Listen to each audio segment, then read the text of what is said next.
Guys, natagkaroon sa Upol, Misamis Oriental. Nantawa ninyo guys. Sa kabarko ning lubog. Lubog na siya guys. Mga part sa barko guys, narao. Naanod. Naanod siya, padulong siya diri kapit. Tawa ninyo. Luoy kayo. Luoy kayo kay ang tagiya. Padiyaw na pagilib kayo ko kinapay tao diyaw.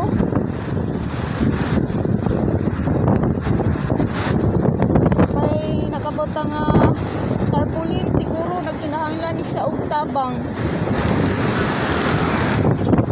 Naigakit guys. Tawa ninyo naigakit.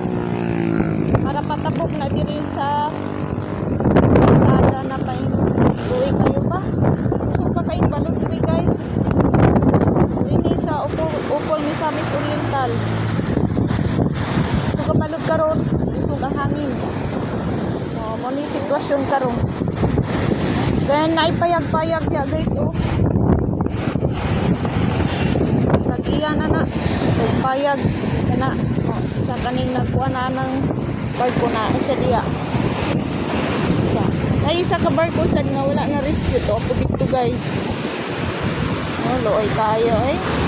Pero arang-arang ko siya kaya panilubog. Ang kanigid siya diri lubog na gid siya. Looy kayo. Tapos napaginag puyo diya dayon. Sakay siya gakit pa ingon diri patabo. Pag mamalit siya, looy kayo siya. Kaya lang guys, update diri sa Misamis Oriental. Bye-bye.